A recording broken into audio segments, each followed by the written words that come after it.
بسم الله الرحمن الرحيم. أعزائي طلاب الصف الأول المتوسط، أهلا وسهلا بكم مع الجزء الثاني من الفصل 11 الدرس الأول، ونكمل بإذن الله شعبة الفقاريات. درسنا الشعبة الأولى، الطائفة الأولى والطائفة الثانية من الفقاريات، واليوم بإذن الله يوم البرمائيات. والبرمائيات من اسمها إنها حيوانات تعيش حياة مزدوجة، حيث تعيش في البر وتعيش في البحر، أو تعيش في المياه وتعيش في اليابسة. وأشهر البرمائيات اللي هي الضفادع والعلجوم والسلمندر المرقط اللي بيظهروا قدامنا في الصورة على اليسار، الضفدع والعلجوم والسلمندر المرقط. طيب، ما الاختلاف بين العيش على اليابسة والعيش في الماء؟ احنا قلنا ان البرمائيات هي حيوانات بتعيش في اليابسة وبتعيش في الماء. ايه الفرق بينهم؟ فيه عدة اختلافات ما بين ان المخلوق الحي، في مخلوقات حية تقدر تعيش في اليابسة ومخلوقات حية تقدر تعيش في الماء، بس انها تجمع بين الاتنين ده شيء صعب جدا. ليه بقى؟ لان التغير في درجة الحرارة في الهواء اسرع منه في الماء. يبقى يعني تغير درجة الحرارة في الهواء يكون سريع، في الماء بيكون بطيء. فالبرمائيات لازم تتكيف مع الموضوع ده. الحاجة التانية ان الاكسجين يتوفر بكميات اكثر من الهواء، في الهواء اكثر من الماء، يعني في اليابسة يكون نسبة الاكسجين اكثر من الماء. الحاجة الثالثة ان الهواء لا يستطيع مساعدة المخلوق الحي على الحركة، لا يدعم الوزن، لا يدعم الجسم زي الماء. يعني السباحة في الماء اسهل من الحركة في الهواء، لان الماء بيحمل جسم المخلوق الحي. فديت الاختلافات بين العيش على اليابسة والعيش في الماء. وبالطبع لازم البرمائيات اللي بتعيش في اليابسة وفي الماء تتكيف مع كل الظروف دي. طيب، كيف تتكيف البرمائيات؟ أول تكيف عندها إنها حيوانات متغيرة درجة الحرارة، جسمها بيتأقلم مع درجة الحرارة اللي موجودة فيها، فتغير درجة حرارة أجسامها تبعا للبيئة المحيطة بها. طيب، تاني حاجة، البرمائيات بتعمل عملية اسمها التكيف من خلال إما البيات الشتوي أو البيات الصيفي. إيه هو البيات الشتوي أو البيات الصيفي؟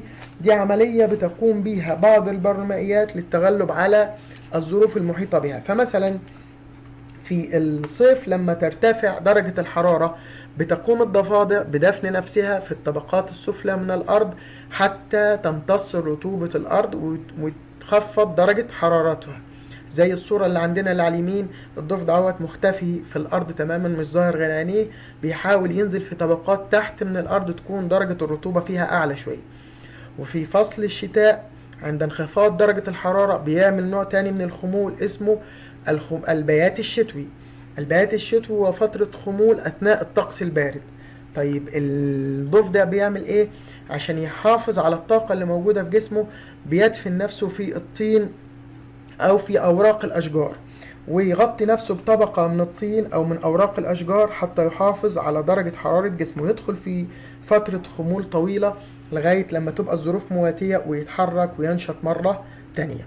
طيب، من خصائص البرمائيات إن بعضها له أرجل خلفية قوية زي الضفادع مثلا تساعدها على القفز والسباحة، مثل الضفادع والعلاجم عندها أرجل خلفية قوية. بعضها ما عندوش أرجل أصلا، أو بعضها ما عندوش أرجل خلفية. طيب، من خصائصها أيضا إنها البرمائيات تتنفس بواسطة الرئات.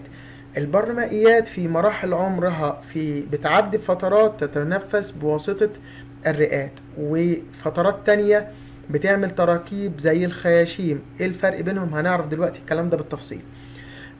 طبعا الجلد الرطب برضو بيعوض نقص الأكسجين وبتتنفس من خلاله البرمائيات، وهنعرف ازاي الكلام ده دلوقتي.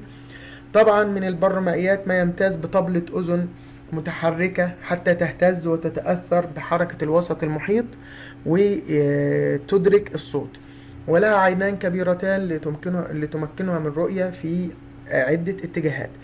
بعضها مثل طبعا الضفدع له لسان طويل ولزج يندفع بشكل خاطف للإمساك بالحشرات ويسحبها إلى داخل الفم. دي كلها أوجه من أوجه التكيف في البرمائيات. طيب، كيف تتنفس البرمائيات؟ البرمائيات لما تيجي تتنفس عندها 3 حاجات. أول حاجة إن البرمائيات مكتملة النمو. المكتملة النمو بيكون عندها رئات فتتميز بواسطة الرئة. بدلا من الخياشيم، طبعا وهي لسه في مراحل نموها، وهي لسه في أطوار اللي قبل ما توصل لبرمائيات مكتملة بتتنفس بالخياشيم. طيب اكتملت وتحولت لبرمائيات مكتملة وكونت الرئة، بتتنفس من خلال الرئات. طيب بس التنفس من خلال الرئات لا يكفيها. ليه الكلام ده؟ لأن القلب فيها يتكون من 3 حجرات فقط. القلب مثلا في الإنسان بيتكون من 4 حجرات، حجرتين مسؤولين عن الدم المؤكسد أو المحمل بالأكسجين، وحجرتين مسؤولين عن الدم الغير محمل بالأكسجين. أما البرمائيات فالقلب عندها بيتكون من 3 حجرات فقط، لذلك يختلط عندها الدم المحمل بالأكسجين مع الدم المحمل بثاني أكسيد الكربون. لذلك فكمية الأكسجين اللي بتبقى موجودة في الدم بتبقى قليلة، لا تكفي حاجة الجسم. فبتحاول تعوض الكلام ده ازاي؟ بتحصل على الأكسجين من خلال جلدها الرطب كمصدر بديل للأكسجين. يبقى تنفس البرمائيات بيمر ب3 مراحل. أول حاجة إن البرمائيات لما بتنمو تبقى حيوان مكتمل بيتنفس باستخدام الرئات. تاني حاجة إن القلب فيها يتكون من 3 حجرات زي ما احنا شايفين في الصورة. عندنا الرئة لا تكفيها في التنفس لأن القلب بيتكون من 3 حجرات، وده بيسبب ان كمية الاكسجين فيها بتبقى قليلة، فبنروح للشكل اللي موجود عندنا على الشمال، بتعمل عملية تبادل الغازات مع الجلد. زي ما احنا شايفين في المكان ده كده ان الجلد بيقوم بوظيفة، الجلد الرطب بيقوم بوظيفة تبادل الاكسجين مع الجو المحيط بيها. طيب ده بالنسبة لايه؟ ده بالنسبة للتنفس في البرمائيات. البرمائيات طبعا بتتميز بظاهرة التحول. ايه هي ظاهرة التحول؟ ان صغار البرمائيات لا تشبه ابويها، بل تمر بدورة حياة حتى تصل الى كائن او برمائيات مكتملة. زي ايه؟ زي ما ظهر قدامنا مثلا دورة حياة الضفدع، ظاهرة قدامنا على اليسار هنا. هنلاقي ان الضفدع بيمر بعدة مراحل. اول حاجة ان الضفدع البالغ بيضع بيض، البيض دوت لما بيتحول لجنين بعد كده يفقس.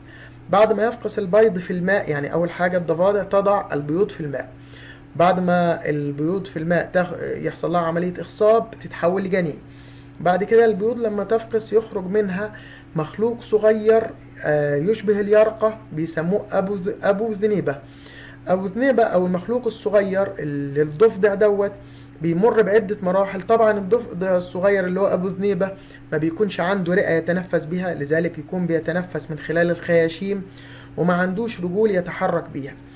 بينمو ابو ذنيبة لحد ما يبتدي يكون رجلين، وبعد ما يكون رجلين يبتدي يكون الرئتين. بعد ما يكون الجسم بتاعه يتطور ويوصل لمرحلة بعد كده انه يكون الرجلين ويكون الرئتين، يتحول لضفدع صغير، والضفدع الصغير يبتدي يتحرك ويخرج ويعيش على اليابسة وينمو لضفدع كبير. يبقى الضفدع بيقضي نص حياته او اكتر من نص حياته في المية على شكل بيوض او جنين او ابو ذنيبة، او ابو ذنيبة برجلين غير مكتمل النمو. بعد كده لما ابو ذنيبة ينمو ويكون الرجول او الارجل ويكون الرئتين يتحول الى ضفدع صغير. طيب ديت العملية دي اسمها عملية التحول في البرمائيات، وطبعا هي بتحصل في معظم البرمائيات او البرمائيات كلها، بس احنا درسناها بالتفصيل في ايه؟ في الضفدع. بعد كده اخر طائفة عندنا اليوم طائفة الزواحف، وهي برضو من الحيوانات متغيرة درجة الحرارة. احنا درسنا اليوم 3 متغيرة درجة الحرارة. درسنا النوع الاول اللي هو الاسماك متغيرة درجة الحرارة، والنوع الثاني البرمائيات، ودلوقتي معانا النوع الثالث اللي هو الزواحف، وهي حيوانات متغيرة درجة الحرارة. تعيش عادة الزواحف على اليابسة، وطبعا هي فقاريات، طبعا فهي فقاريات متغيرة درجة الحرارة، ذات جلد مغطى بحراشيف او الحراشف اللي بتغطي جلدها اللي بتحمي نفسها بيها. بيعطي اولا الجسم صلابة، وبتحمي الجسم من الاعداء. طيب الزواحف ليها انواع كتيرة جدا، مختلفة الانواع والاشكال والاحجام، بس الانواع الرئيسية في الزواحف مثلا النوع الاول اللي هي السلاحف ليها خصائص معينة، النوع الثاني اللي هي التماسيح ليها خصائص معينة، النوع الثالث اللي هي السحالي والحيات والثعابين لها خصائص محددة. فمثلا السلاحف لها غطاء صلب يحمي جسمها. الصورة معانا في النص هي السلحفاة بيكون لها غطاء ايه؟ غطاء صلب للحماية. والتماسيح برضو هي اولا زواحف ضخمة مفترسة تعيش في الماء غالبا او بالقرب منه، وبرضو بتبقى مغطاة بحراشف او بجلد جاف وحرشفي. ليه؟ عشان تحمي نفسها من الاعداء. النوع الثالث برضو الحيات، والحيات لها حاسة شم متطورة، وقلنا ان كل واحد فيهم له صفات مميزة له. يعني مثلا قلنا السلاحف تتميز بالغطاء الصلب وليحميها من الاعداء، وبتتغذى على الحشرات والديدان والنباتات والاسماك. يبقى السلاحف عندنا بتتغذى على الحشرات والديدان والنباتات والاسماك. التماسيح مثلا حيوانات قلنا مع عليها ضخمة مفترسة، بتتغذى على اللحوم بس ما بتتغذاش على نباتات، تعيش في الماء او بالقرب منه. وتوجد معظم انواع التماسيح، يعني اشهر انواع التماسيح في جنوب الولايات المتحدة وجنوب السودان. النوع الثالث قلنا اللي هي السحالي والحيات. والسحالي والحيات تتميز بحاسة شم متطورة. ليه؟ لوجود عضو متخصص في أعلى الفم أو في سقف الفم. العضو دوت يحس بالجزيئات التي يجمعها اللسان. يعني أي مادة تتطاير وتوصل على اللسان. عشان كده بنلاقي الحيات دايما تحرك لسانها مرات متكررة، تطلع اللسان وتدخله عدة مرات. ليه؟ عشان اللسان ده اللي بيساعدها في التعرف على المنطقة المحيطة بها من خلال خاصية الشم أو المتطورة اللي موجودة عندها. طيب بعد كده الحيات برضو بتتميز زي ما احنا شايفين في الصورة ان لها جفون وطبعا الحيات معظمها ملوش أرجل، ويعتمد في السمع على الإحساس بالاهتزاز في الأرض، يعني بالاهتزازات اللي بتحدث في الأرض. يعني الحيات عندها عيون مركبة لكن ما عندهاش حاسة السمع، مش موجودة عندها. أمال بتسمع ازاي؟ من خلال الإحساس باهتزاز الأجسام حولها. طيب اذكر وظيفتين الجلد في الزواحف. الجلد في الزواحف له وظيفتين مهمين. الوظيفة الأولى إنه مغطى بحراشيف أو مغطى بغطاء صلب زي السلحفاة. ليه؟ أول حاجة لتقلل من فقدان الجسم للماء. طيب الوظيفة الثالثة إن الجلد السميك والجاف دوت المقاوم للماء يحميها من الأذى، يحميها من الأعداء. يبقى الجلد عند الثلاثة بيحميهم من الأذى، بيحميهم من المخلوقات الأخرى، ويقلل فقدان أجسامها للماء. طيب ده بالنسبة لأذكر وظيفتين للجلد في الزواحف. بعد كده خصائص الزواحف. الزواحف لها عدة خصائص. الخاصية الأولى مثلا إنها لها رئات بتتنفس باستخدام الرئة. لذلك مع إن معظم الزواحف في أنواع كتيرة من الزواحف اسمها اللي بنسميها الزواحف البحرية اللي بتعيش في البحر زي التمساح بتتنفس بالرئة. ازاي التمساح بيتنفس بالرئة تحت الماء؟ عشان كده بنلاقي ان الزواحف البحرية تحتاج للصعود لسطح الماء بين الحين والآخر لتتنفس، لأنها بتتنفس بالرئتين، ما عندهاش خياشيم.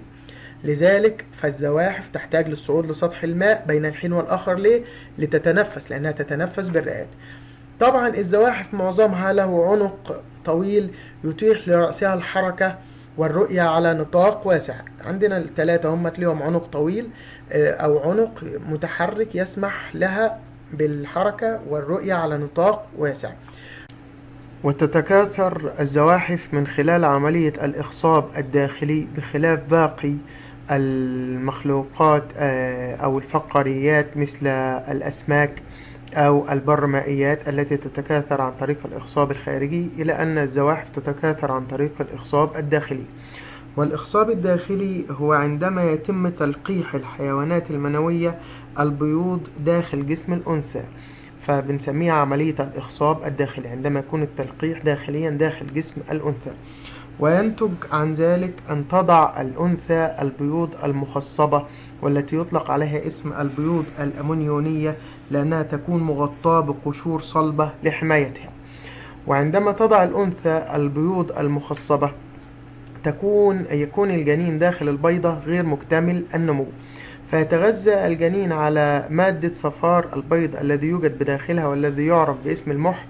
يتغذى الجنين على صفار البيض حتى يكتمل نموه، ويصبح مكتمل ويصبح جنين مكتمل. وعندما يصل إلى اكتمال نموه يفقس البيض ويخرج الجنين كما في الصورة على اليسار. لأن بعض الحيات لا تضع البيض حتى يكتمل نموه بالكامل ويفقس داخل أجسادها ويخرج الجنين. ودلوقتي إن شاء الله هنروح مع مراجعة بسيطة، هنوقف الفيديو نشوف الأسئلة وبعد كده هتشغل تاني وتشوف الحل. وكما اعتدنا مع نهاية كل درس ستصلكم إن شاء الله على جروب الواتساب أوراق العمل، ونرجو منكم التواصل وحل التدريبات، ونلتقي بكم في درس قادم إن شاء الله، ونشوفكم في درس قادم بإذن الله. بس أهم شيء إنك توقف الفيديو ثواني تشوف تحل أنت من نفسك، بعدين تشوف الحل، ونلتقي في دروس قادمة بإذن الله، ونلتقي والسلام عليكم ورحمة الله وبركاته.